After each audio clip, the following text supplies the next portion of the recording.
Sexe audio avec Anaïs Gertin-Lacroix. Anaïs, bonjour.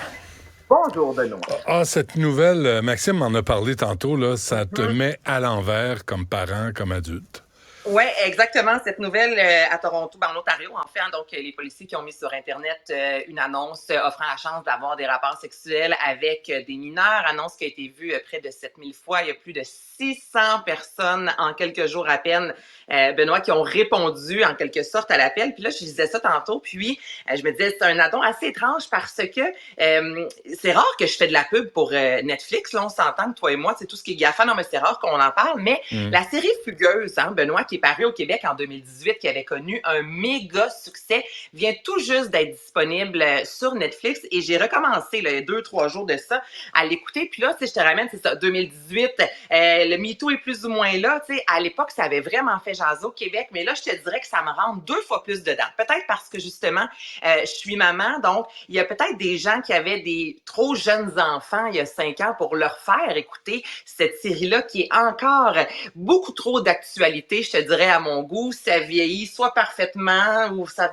bref, là, c'est encore vraiment collé sur ce qui se passe présentement. Donc, je voulais juste rappeler aux gens que c'est disponible maintenant, puis ça reste quand même la quatrième, l'émission, la quatrième, la plus écoutée au Canada présentement. Donc, il y a toujours une curiosité à l'égard de ça. Et je rappelle que quand la série avait été créée, on avait vraiment parlé avec, on avait fait une incursion vraiment là, dans l'univers de la prostitution. Et il y a plusieurs femmes qui avaient pris la parole disant oui, ce qu'on voit à la télé, c'est jamais pareil, mais ça se rapproche quand même vraisemblablement de ce que l'on vit réellement et de la façon des fois qu'on se fait avoir dans cette grosse toile d'araignée-là qu'on voit pas venir et que les gens autour de nous, les fameux gros red flags, nous disent « pars de là, mais on voit rien venir ». Donc, juste rappeler que Fugueuse est disponible présentement. Donc, des nouvelles comme aujourd'hui, là, avec des relations avec mineurs, c'est sûr, ça vient me chercher. Donc, peut-être faire écouter ça à vos enfants à la maison. Il y a quelque chose de très éducatif dans tout ça.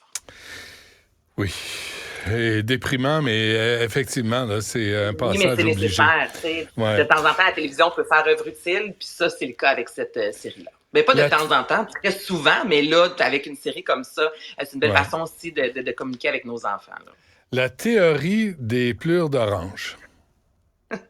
On passe du coq à l'âne, mais je sais à quel point tu aimes les médias sociaux, puis je sais que tu es un vrai fan fini de TikTok. Donc, tout ce qui est tendance, ça vient te chercher là, dans le fin fond des tripes. Et là, ça fait 2-3 fois depuis une semaine, Benoît, que je vois ça passer. Puis là, je me dis, est-ce que j'en parle? Est-ce que j'en parle pas? Mais là, c'est rendu ce qui est tendance.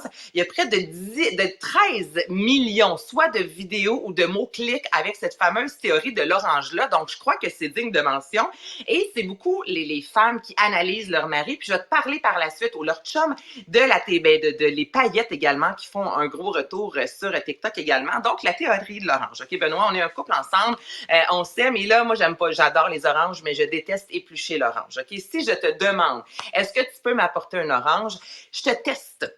Si tu épluches l'orange, c'est une preuve d'amour. Si tu ne l'épluches pas, disant fais-le par toi-même, ce n'est pas une preuve d'amour. Et aussi banal que ça a l'air, la beauté avec les médias sociaux, c'est que souvent, les gens s'emballent. Donc là, il y avait quelques tests que les couples faisaient en blague. Là, j'ai demandé à mon copain de me faire un café. Est-ce qu'il a mis du lait aussi et ça? Et là, il y a un nombre incalculable qui est présentement soit de rupture ou de jeunes femmes en larmes qui se filment sur les médias sociaux disant « j'ai testé cette fameuse théorie de l'orange-là et je me rends compte que mon conjoint, exemple, je lui ai demandé de m'attacher les cheveux puis il m'a dit « arrange-toi toute seule ».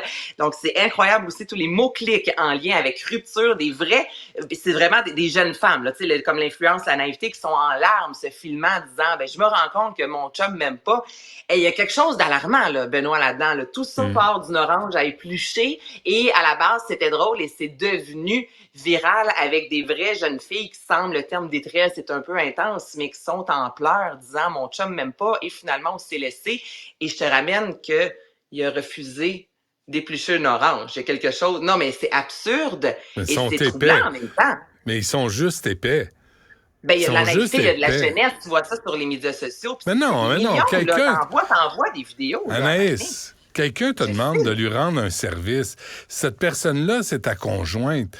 Tu veux-tu me faire un café avec plaisir? Veux-tu une orange avec plaisir? Voyons donc.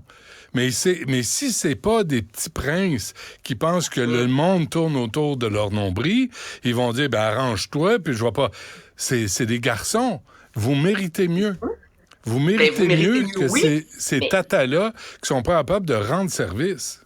De vous éplucher un orange. Mais à vous, là, non, mais c'est rien comme tendance. Puis c'est rendu vraiment là, que ça fait parler dans des The Guardian de ce monde et HuffPost parce que ça fait vraiment le tour du globe, cette fameuse théorie-là. Puis je te parlais de paillettes. Ça, c'est la nouvelle tendance pour espionner son mari. Donc, je vous le dis, on voit encore là sur les médias sociaux des filles, soit se disant, si mon chum embarque une autre fille dans la voiture, souvent, elle va descendre là, pour voir le cache-soleil et les brillants. Et je te le dis, il y a des brillants qui sont cachés là. Et on voit aussi des brillants cachés dans des endroits de la maison où elles ont demandé à leur conjoint de faire le ménage. Et encore là, ça a l'air de rien. Mais, tu vois, puis pas juste là, des filles de 15-16 ans, là, des femmes qui se filment en disant « J'espionne mon mari, je veux savoir, est-ce qu'il va revenir de la maison avec des brillants à des endroits qu'il ne devrait pas avoir? » Et il y a cette tendance-là aussi. Donc, pleure d'orange brillant, c'est ce qui se passe présentement en lien avec l'amour sur les médias sociaux cette semaine. Hey, la confiance règne, hein? En même temps, des brillants, ça gosse parce que ça colle. Tu comprends? Ben oui. Donc, c'est le but de ça. Tu te dis, la personne ne pourra pas s'en débarrasser aussi facilement. Laisse-le tricher au lieu de ramasser ça. Laisse-le faire ses affaires. Du moment qu'il revient à la maison, une lingette, puis on n'en parle plus. Il me semble que ça devrait être ça, la politique officielle. Une lingette et on n'en parle plus? C'est tout. On dirait un nom de campagne publicitaire. Ouais. Une lingette, puis on n'en parle plus, chérie. Reviens de te coucher. C'est réglé. La jalousie, ça donne rien. Anaïs, merci. Va faire l'épicerie, va acheter des oranges, Benoît, puis on s'en reparle lundi. Écoute, je suis le premier à lui faire un café le matin. Ça me fait plaisir. J'en doute pas. Ben oui. Anaïs, merci. À la semaine prochaine, à lundi. Un gros merci à Cybèle Olivier, à Florence Lamoureux, Jean-François Roy, Tristan Brunet-Dupont et un petit peu André-Sylvain Latour, mais pas tant que ça. Yasmine Abdel-Fadel suit à l'instant. Cube Radio à la télé, dès le 11 janvier. Voir une radio pas comme les autres? Cube Radio, bientôt à l'écran.